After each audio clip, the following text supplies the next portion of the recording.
3 talks in this session.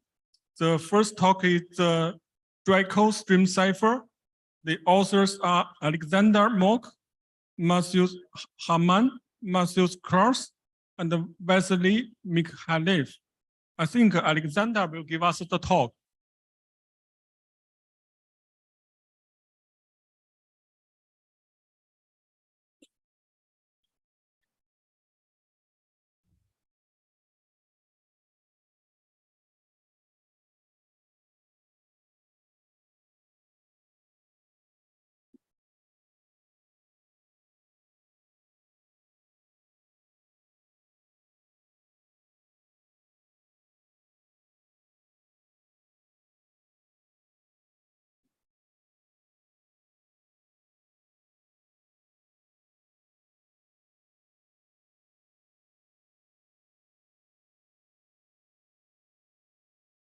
Okay, thank you for the introduction.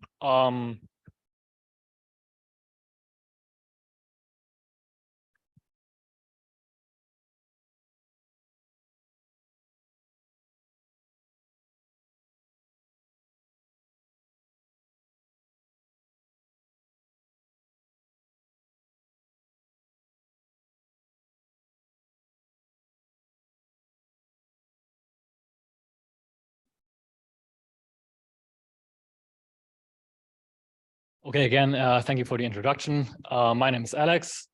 This is joint work with my colleagues, Matthias Hamann, who is also in the audience today, and Matthias Krause and Vasily Mikhailov.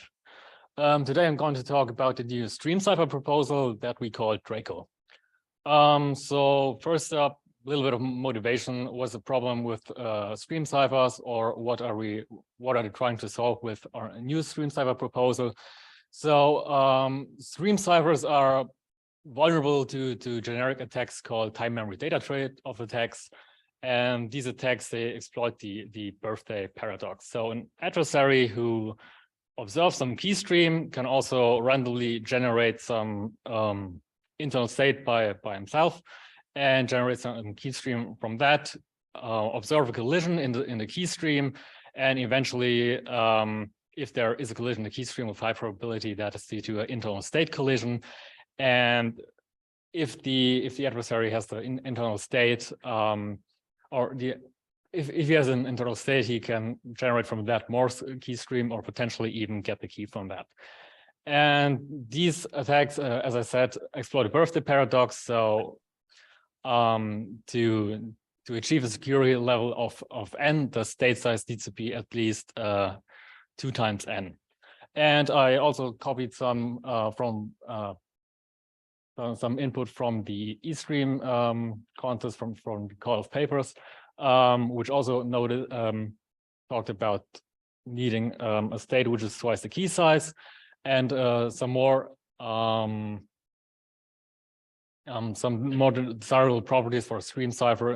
In particular, any key recovery attack should be at least as difficult as exhaustive search, and they also mentioned distinguishing attacks to be of interest. So what to take away from this is state size is typically twice the key size for conventional ciphers. And what we are trying to do is we want to reduce the state size. So the state cells in a hardware module induce substantial hardware costs in terms of area and power. And we want to try to reduce the hardware costs, in particular for RFID tags produced in millions and billions. Even a few cents can matter, and reduced power and energy consumption also will widen application scenarios. So how do we measure hardware costs? So one measure that we will consider is area. So typically measured in gate equivalents. One gate equivalent corresponds to the area of a NAND gate. Below you can find the table which shows you the hardware costs in terms of NAND gates. And the area, as he has written, is strongly influenced by the chip area. Strongly influences the manufacturing costs, and still in recent years the focus has shifted towards power and energy consumption. So first thing to note, power doesn't equal energy. For low cost RFIDs, they are usually passively powered. So This is an example of an electromagnetic field. And this is important because if we have less, or the power consumption determines whether it works at all in the field. If it needs too much power and the field is too weak, that probably will not work. Also, that will limit the range and affect the temperature. And for actively powered RFIDs, energy consumption is also relevant. Think of the battery life of a pacemaker. When it comes to power consumption, we typically also divide between static power and dynamic power consumption. So static power consumption, here we have maybe caused by leakage currents. So for example, just to hold a constant value, and dynamic power consumption, on the other hand, is caused by switching activity, in particular for changing values. And for moderate clock frequencies, dynamic power consumption will dominate static power consumption. And we will also exploit that in our stream cipher proposal, but more on that later. So before we move on, what ciphers exist in the field? There exists already a couple of small state ciphers. So what do small state ciphers do in the first place? Well, they divide the state into a volatile and non-volatile part. So the non-volatile part is typically some external resource that is not kept in the Ciphers hardware module, and some stream cipher proposals that were already made were sprout, plantlet, fruit, and atom. They are all vulnerable to a distinguishing attack, limiting the security to half of the volatile state size. And my colleagues and I, we made a suggestion at SEC 2019, where instead of using the key during keystream generation, as sprout, plant, and fruit and atom do, we propose a proof where we continuously during keystream generation use the non-volatile IV. There, however, does not exist any concrete cipher proposal for this scheme. So what do? We wanted to improve on the bound of the previous work. In the previous work, we used only the non-volatile IV. In this work, we'll also use a key prefix in our non-volatile state. And basically, to prove security, we use the same model as in SEC 2019, just slightly modified so we can we have an easier proof. And what matters in particular for this model is that all TMDTO attacks for the classical ciphers, for the ciphers continuously using key, continuously using AV, and the one that we propose where we use the IV and a key prefix. All the known TMDTO attacks, they also work in this model. The proofs in this work, we show only the proof for this new construction, but the lower bounds and the upper bounds match for all the constructions that have been mentioned here. What we also do, we introduce a packet. I will also talk more on that later. Basically, what we do is we limit the amount of key stream generated per key IV pair, and I will later elaborate why this is legit. And then we present a stream cipher based basically upon this called Draco.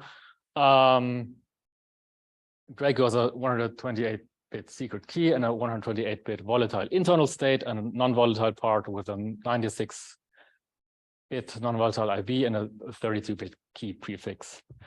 So to prove the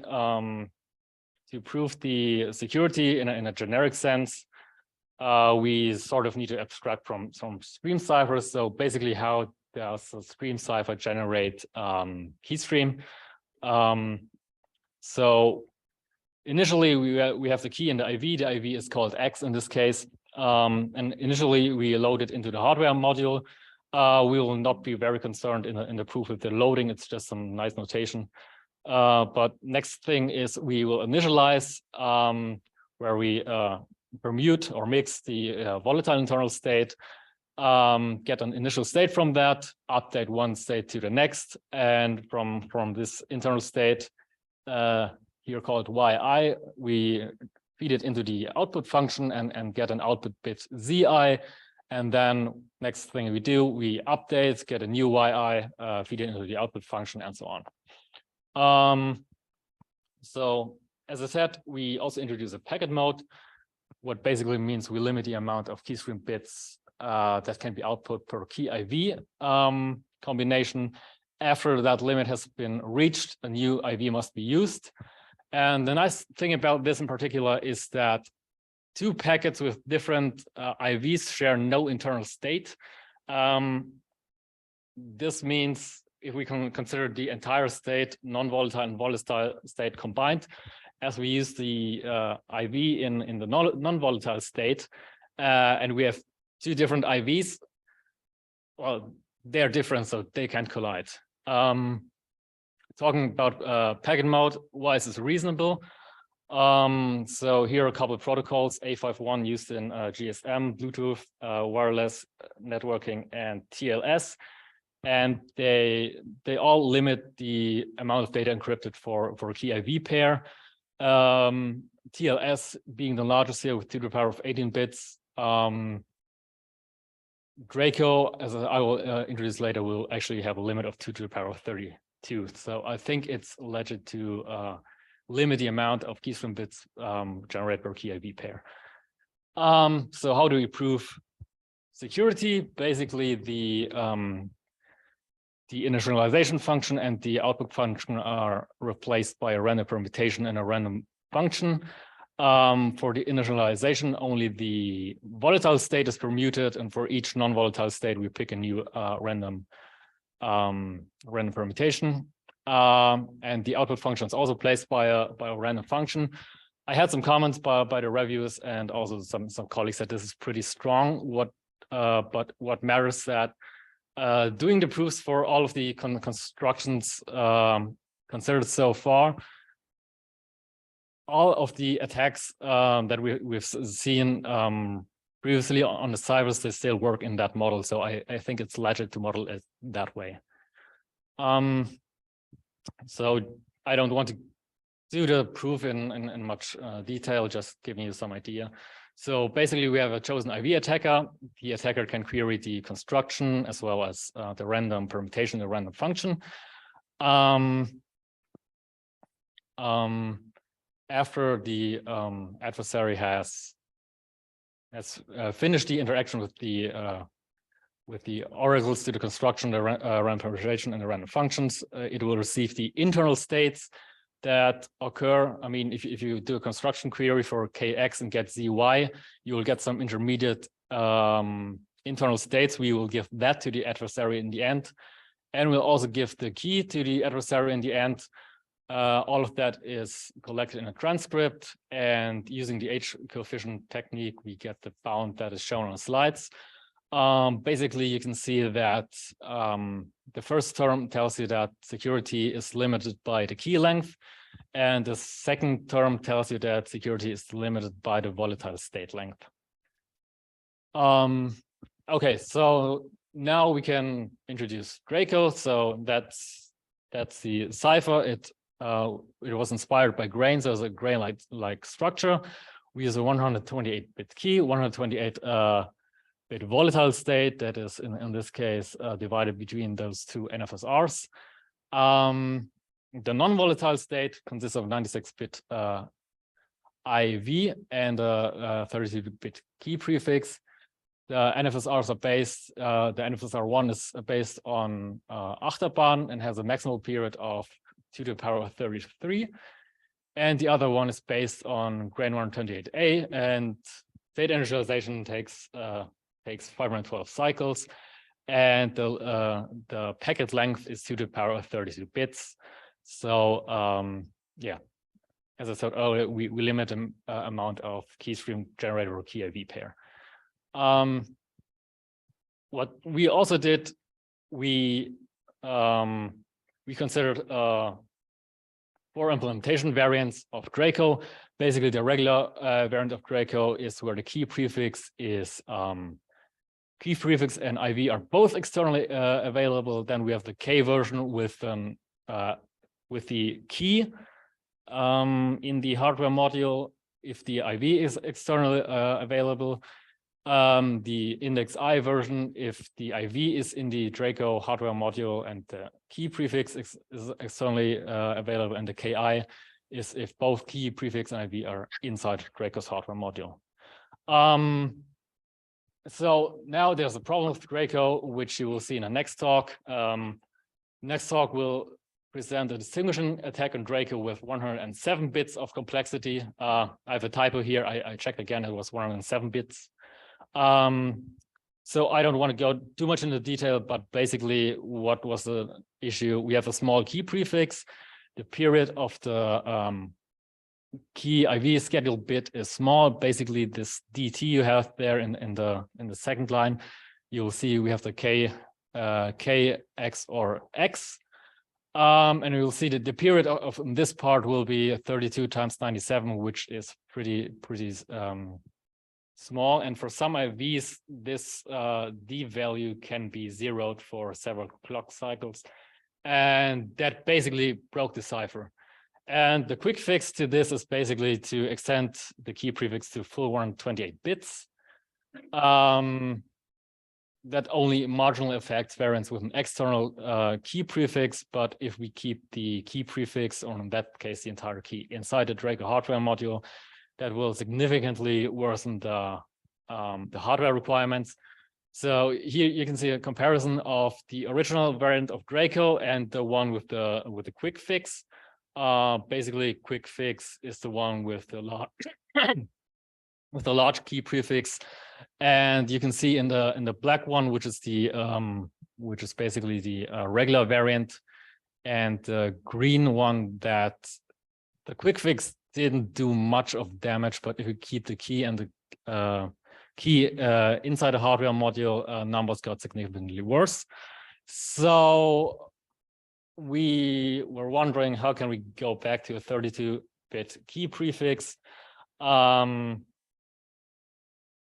So we came up with a new KIV schedule, and as you can see in the title, this is work in progress. So we're currently working on this, basically going back to a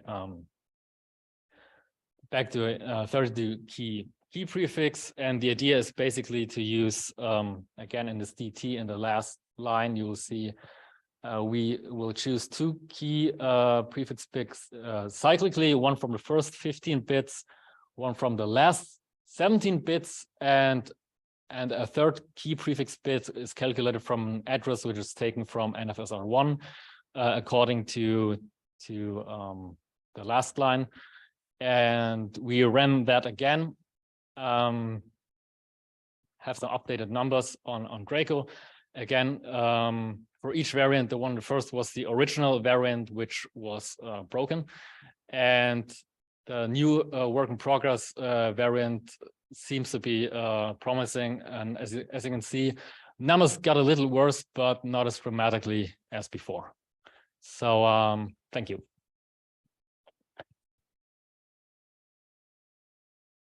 Okay, thanks, Alexander. Are there any questions in Kobe?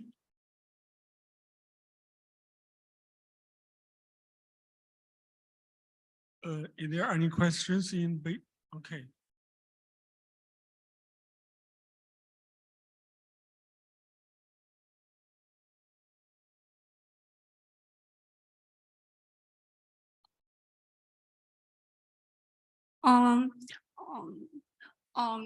For the stream cipher Draco, we know that the NFSR1 is the period of the output sequences of NFSR1 has the period 2 to the power of 33. Then for the NFSR, its logic depth is high. So I have a question, is that what about the delay of the stream cipher? I'm sorry, I didn't understand the question. Okay.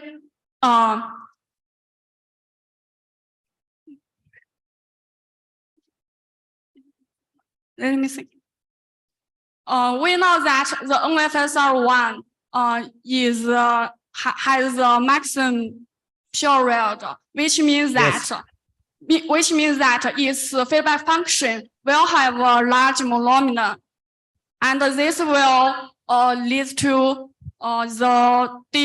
the logic depth of this Boolean function is very high, right?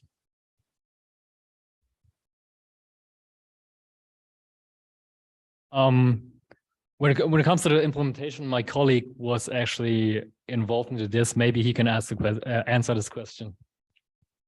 Hey, my name is Matthias Hamann.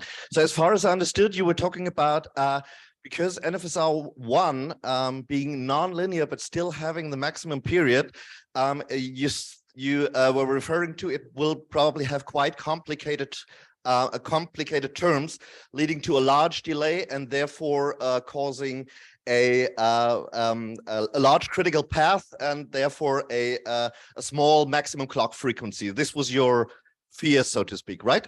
Yes. Yeah. Actually, I do not have the delay with me here, but what I can tell you is we had, for example, in the table that Alex presented, we had it synthesized for over 1 gigahertz, and it was not a problem. So I do not have the precise number for it, but it's like it's absolutely comparable to all the others. The idea is, as Alex was talking, this NFSR's feedback function is taken from, it's not our own, it's taken from one of the NFSRs of Achterbahn, which was an eStream candidate.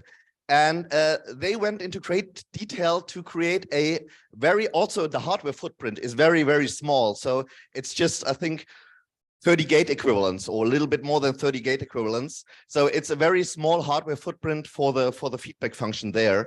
So it's highly optimized and therefore it also has a very small delay. It's a very particular function. Okay. But in the another stream cipher Lisa, the NFSR1 is 2 to the period of it is 2 to the power of 31 minus 1. So why not? Because I know that's a stream cipher is proposed by your team. Yeah, the thing there was actually the original Achterbahn's feedback function, actually, as far as I remember, also had 2 to the power of n minus 1.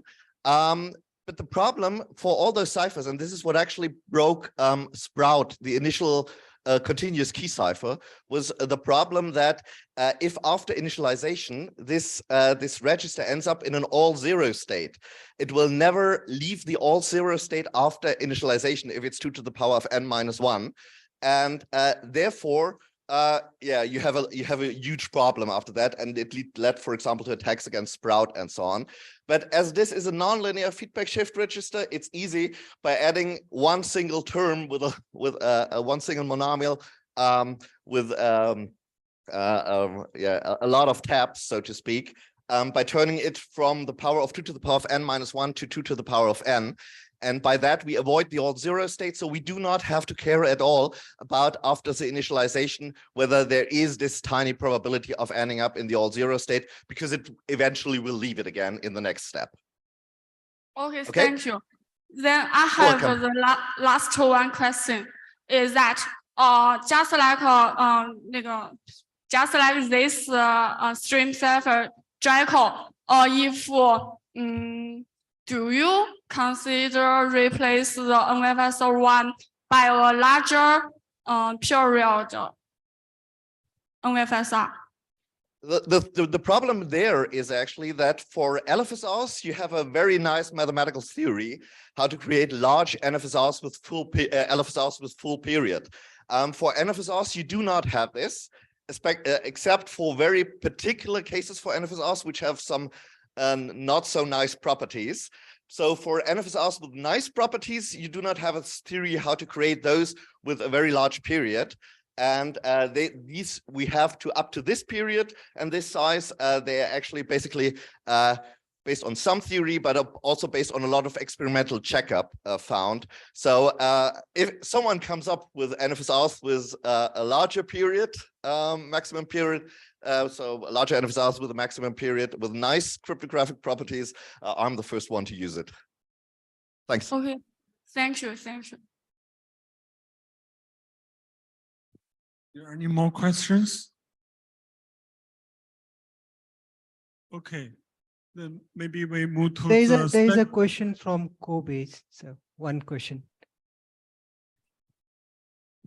So my question is very simple and yeah, maybe stupid one. So you're showing the implementation figures, and I'm just curious, what is your ultimate goal for the size of the stream cipher in this case? And yeah. Well, so the ultimate goal is to keep it as small as possible. Of course. The thing is actually we were focusing on the power aspect here. Because actually I would say about 10 years ago, everyone was focusing on area. But actually we were also told with context from industry that the focus is more shifting towards power consumption and energy consumption. So for us, it was like, the thing is, in part, they go hand in hand.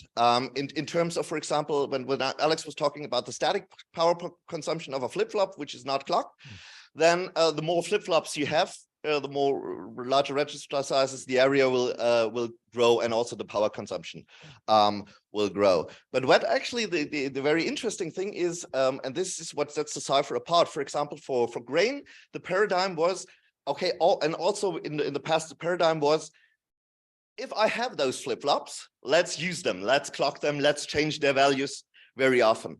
For this very last line that we have, where we this Greco implementation variant, where we actually also do not assume anything. We do not assume that we can continuously access the key from external and the IB. Just in the first clock, we load them to the cipher module and store them there in registers.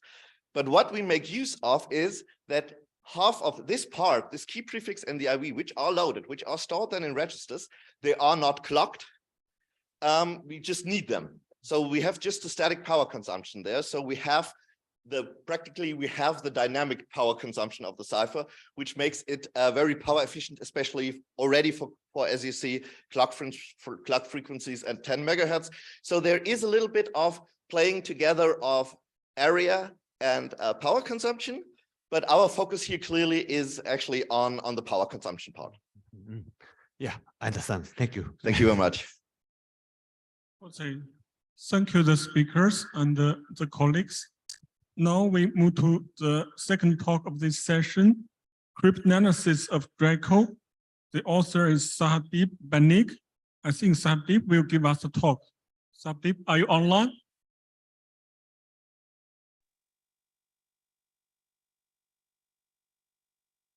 Unfortunately, I have not seen the speaker for the second talk, but the speaker for the third talk is ready to go ahead. Okay, then maybe we just move to the third talk of this session. The title of this paper is Attacks on the Firekite Cipher. The authors are Wu, Nijiu, Thomas Johansson, and Vladimir. I think the speaker is Wu Nijiu. Wu, are you online? Yes, I'm here. Okay, you can start. Can you see my screen well? Yes. Okay. All right. So thank you all for being here. So today I will present our work, Attack on the Firekite Cipher. And this is a collaboration with my supervisor, Professor Thomas Johansson from Lund University, and Professor William Meyer from the University of Applied Science and Art, Northwestern Switzerland.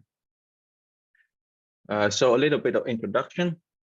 So we know that since the discrete log and factoring problem was shown to be vulnerable to quantum algorithms, post-quantum cryptography has become an important field of research.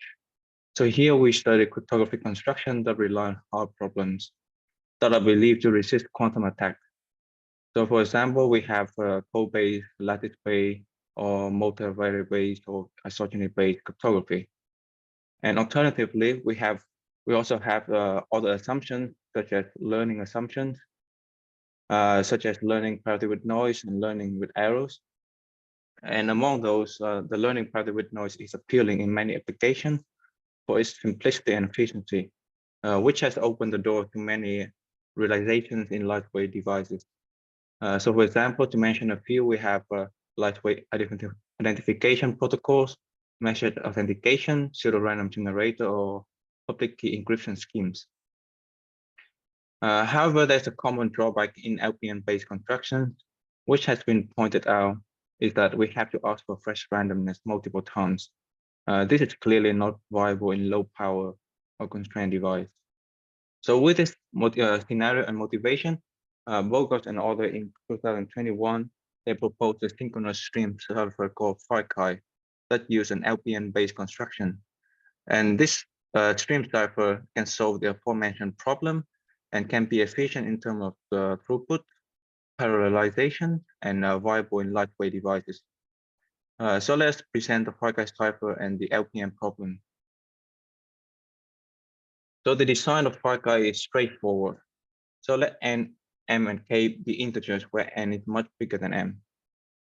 Then the essential idea of the construction can be explained as a noisy product of a length m vectors, v, a secret matrix m of size m times n, and an arrow vector of weight k. So to solve the problem of fresh randomness, we can save a portion of the output to update the state of this pseudo-random generator. In particular, we need m bit for the next v and some bit to encode the next arrow vector e.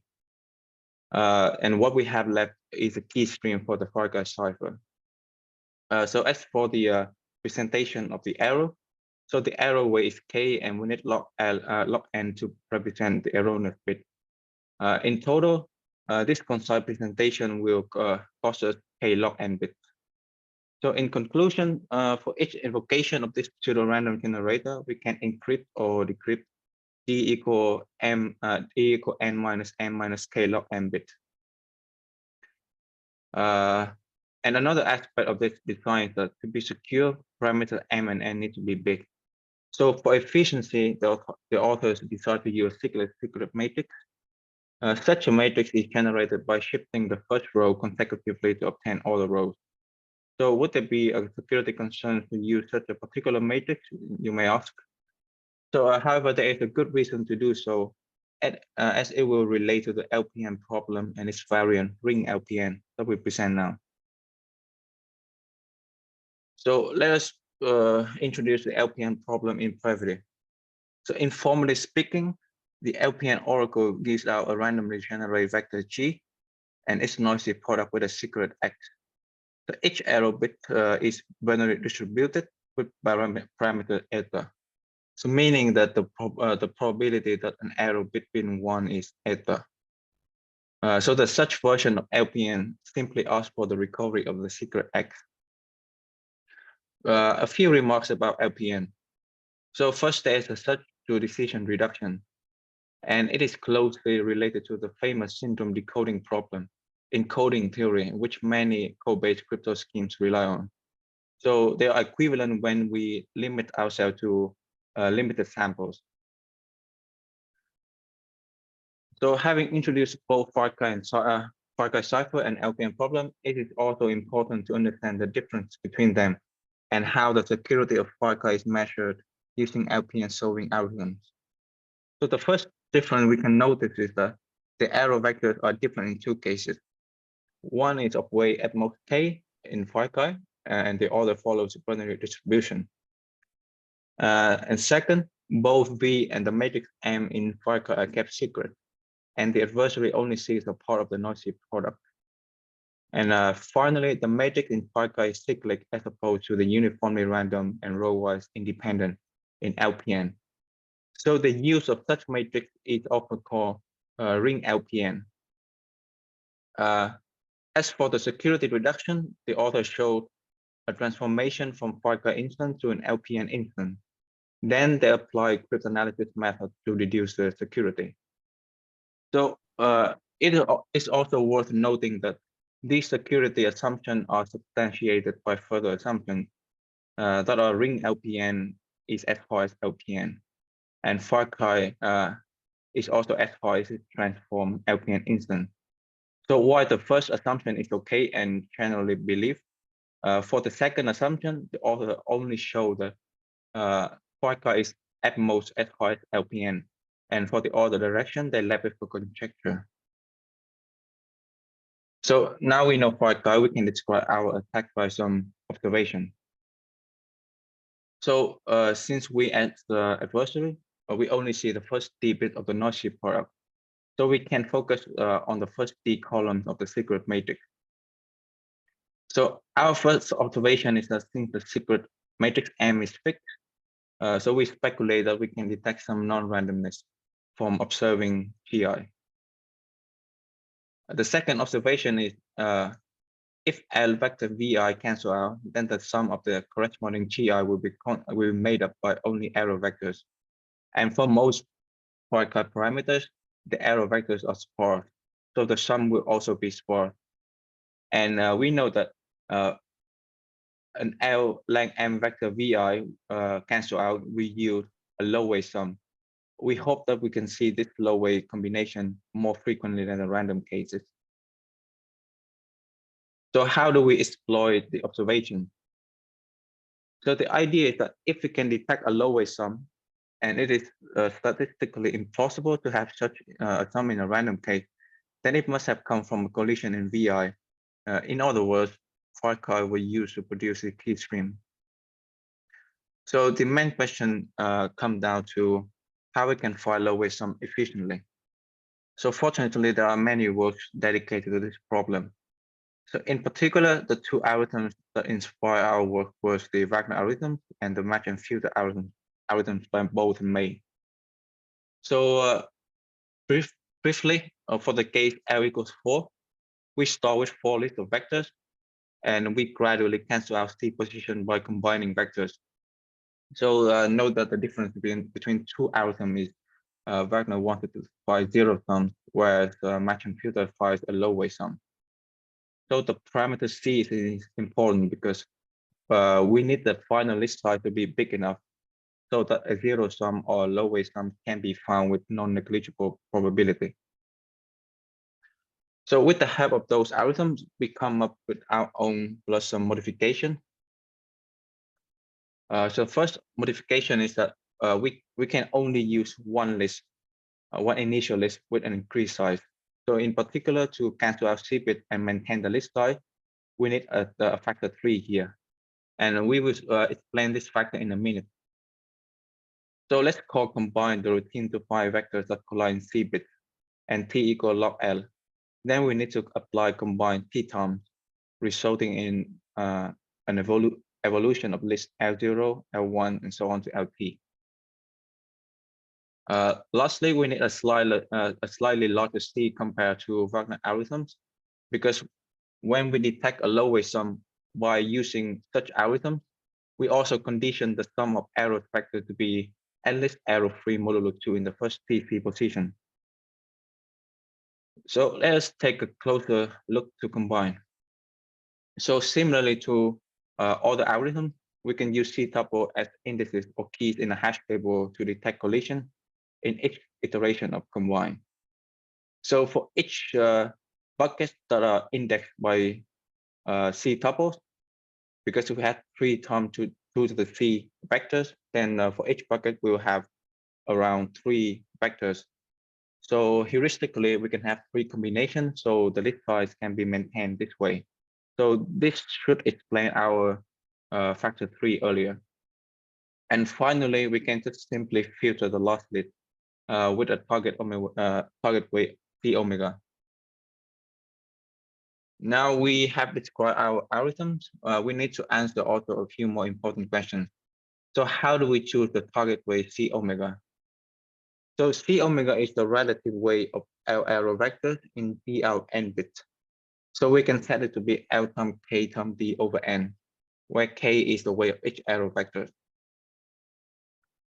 And second, we see that this C omega will grow if we choose a large L. And if C omega is big, it's going to be hard to distinguish a low-weight sum from a random sum. So we need to find the best L to initialize our algorithms. So for most Firekite parameters, L equal 4 or 8 is reasonable, which corresponds to the 4-sum and 8-sum instance. So how many vectors in the initial list do we need? So we assume, let's call P and F as the probability that a lowest sum is error-free modulo 2 in the first TC bits. So compared to Wagner algorithms, we need a slightly overhead called our PNF. So depending on this PNF value, we need to measure our overhead to the size of the initial list. So we come to the analysis part. So the first thing we need to analyze is our memory requirement. So we can recall that a collision of L length m vector vi according to Wagner will require 2 to the m over 1 plus log L vectors. And as explained before, we need a small overhead here, our alpha PNF. So for PNF, we can rely on an estimation or a lower bound. So in particular, we know that this PNF will be bigger than the probability that all errors E are zeros at the first TC position. We notice that the better we estimate PNF, the smaller the overhead will be. For example, for L equal 8, we can consider more complicated error pattern in the first TC bit to better approximate PNF. So it can happen that 2 error bits can collide in the same position. We call it a double error, or we can think about 2 double error or 3 double errors. So in conclusion, so how do we choose C? So remember that the parameter C need to be enough so that we can find lowest sum in the final list. So let n denote this expected value. Then for L equal 4 or for L equal 8, we have the following. And we simply choose the smallest C that satisfies either equation depending on the values L that we initialize our algorithm.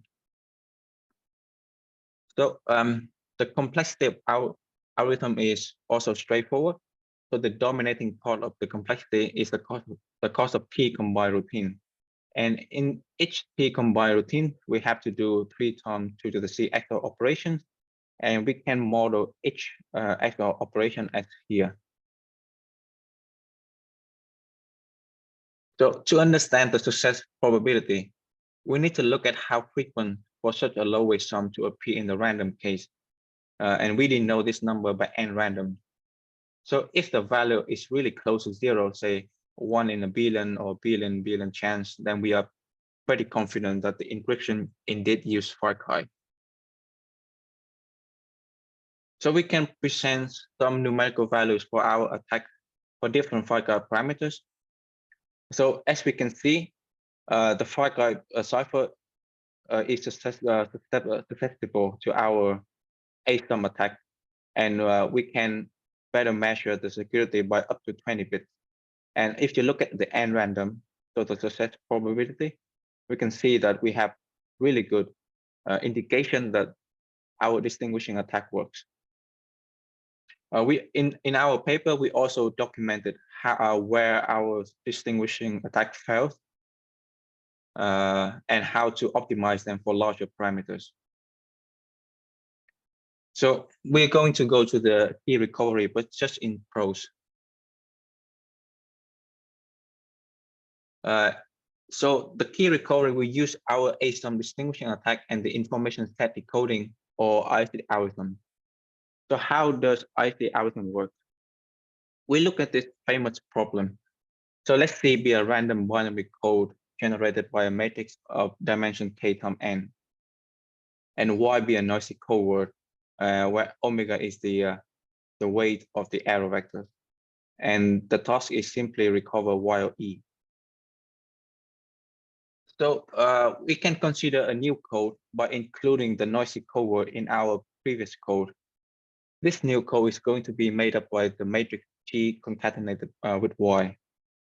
So the problem will amount to finding a weight omega code words in this new code. So the IC algorithm, you simply pick k columns and then apply the permutation to move those columns to the left. And with high probability, these columns are going to be independent, and you can apply a Gaussian elimination, resulting in this matrix in schematic form Ij. And then you can guess that the first part contains P, the weight P. And then so you run through all weight P vector U of length K and check if the Hamming weight of Uj is omega minus P. And if not, we can pick another K column and repeat. So in principle, how do we apply our distinguishing attack to do a key recovery Firekite? So first, we can use the distinguisher to collect n low-weight sum. So for each a sum, we get the 7 independent vectors. So in total, we have 7 n vectors, and we assume that we can collect more than m. So these vectors will form a matrix G here. For each a sum, we know many erroneous positions, and we only keep columns of G that are error-free for all a sums. So this will result in a matrix of much smaller dimension, and there will be only double arrows left. Those double arrows, when we recombine them, will result in a low-weight coward, preferably lower than the Gilbert-Fashemal bound. And so by estimating the number of double arrows and apply our favorite ICD algorithm, we can recover all the arrow information and eventually the secret matrix M. So in conclusions, we have presented our distinguishing and key recovery attack that can estimate better the security of Firekite. We have to stress that LPN-based constructions are very interesting because they have provable security, they can be efficient, and they are new. However, they need more cryptanalysis effort and further investigation on those harness assumptions. In our paper, we also recommend some fixes for Firekite parameters, so we can think about choosing a larger K, and it seems to be beneficial for more parameters, as it will become really hard to distinguish the low-weight sum from a random vectors. We can also think about reconfigure all the parameters like M and N, but overall, they come with a cost of lower efficiency for Firekite. As for further works, for the theoretical direction, we can apply all the sophisticated searching method in our routine combined. For example, we can think about we don't have to limit ourselves to all 0 in the first DC position, but we can include some noisy bit there, and so we're going to have a lower memory requirement and also lower complexity. All right, thanks for your attention. Okay, thanks, Juan. Are there any questions in Kobe?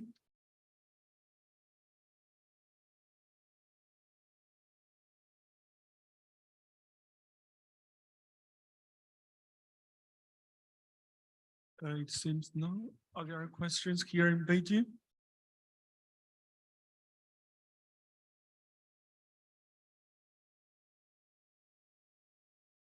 Okay, Juan, I have some questions for your talk.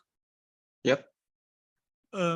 First one, may I know what is the difference of the new cipher Firekite? The difference between Firekite and the previous constructions based on LPN? So there is another construction, it's called LPNC. If you look at the design of Firekite here, so compared to the previous LPN-based cipher construction, you also need an error correcting code, and for that construction, for every time you invoke this pseudo random generator, you have to generate a fresh randomness. For example, for V and E here. So this will introduce an overhead, and this is not suitable for lightweight or constrained device. So for the difference, for this purpose, the Firekite cipher, we use a part of the noisy product here to give out fresh randomness. And the authors also test their construction on an FPGA to show that their designs are indeed feasible for a low power scenario. Okay, then I have another question. That is, some available European solving algorithms work here for attacking Firekite? Yes, so if we go back here, so because it is closely related to the symptom decoding problem, so we have two directions. So if the number of samples are limited, you use the IC algorithm. So the IC algorithm is really famous among code-based cryptography community. But when the number of samples are not limited, you can use another algorithm. It's called BKW. So this algorithm, they have sub-exponential performance, but only in the case of unlimited samples. So in certain scenarios, you can limit it a number of samples that an adversary can observe. So for IC algorithms, there's a long line of research. So you can date back to half a century ago. So now you have the original prime IC algorithm, but you also have more sophisticated, we call it enumeration-based IC algorithm. And they're all cryptanalysis tool to measure those code-based candidates in this standardization process. Okay, the third question is that whether the covering code technique can be used here for the attack? Yes. So for our key recovery attack, we just sketch it in principle. But I guess that after you can recover some of the noise, some of the error bit. When you apply our distinguishing attack, you can apply a more sophisticated key recovering method. But we haven't thought about it beside our own key recovery. Yes, and the fourth question is that, do you think the techniques in fast correlation attacks will work here, or maybe some modifications for attack this cipher? I'm sorry, can you say it again? I just said that whether the techniques from fast correlation attacks could work here for attack this cipher. I'm not sure. I don't really know about fast correlation attack. Maybe the co-author really can help me here. Hello, everybody. So that's a good question, Babin.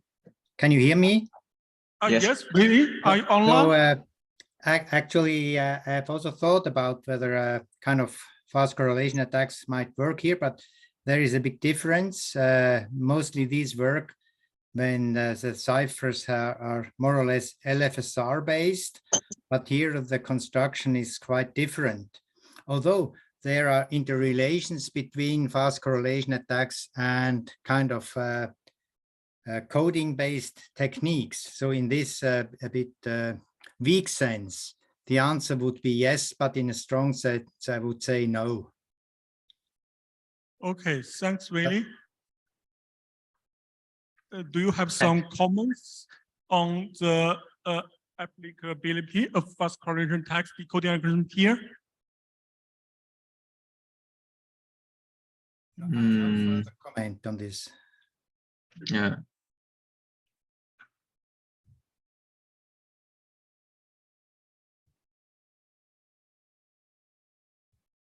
I'm not sure because we haven't tried that. Yes. Also, I have another question that is whether your attack technique can be generalized to some larger form, for example, something like the BKW reduction.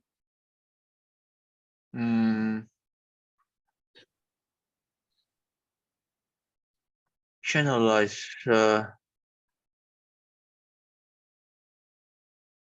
I'm not sure about that.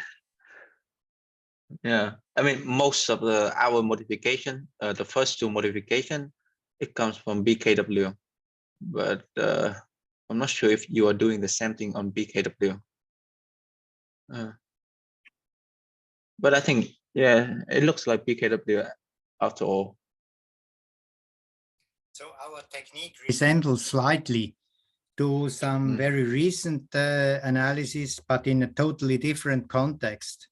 So maybe in LPN kind of designs, which have where the error patterns have a very special structure. But this is a very recent observation. I'm not able to say more about this. Yes. Can we see that the techniques here can be used to analyze some asymptotic complexity results in the general form? I'm sorry, can you say it again? I just want to know whether the techniques here can be used to generate some theoretical results for the asymptotic complexity results for the LPN. I mean, again. Yes. I mean, the thing is, our algorithm works in a really specific context. So not all LPN construction we use this kind of restricted. Like here we have the error weight is at most k. So our attack works here. I don't think it's really applicable to like channel LPN cases. Yeah. Okay. Also, may I know that whether your techniques use some variants of the Wagner's K-tree algorithm or some Yes. new algorithm? So we use, I mean, if you look closely, it will resemble more to the matching filters. But for our argument and memory requirement, it's from Wagner algorithms. And we tested on our implementation and it works really well. So we use both of these, yeah. Can your technique be used to further improve Wagner's K-tree algorithm?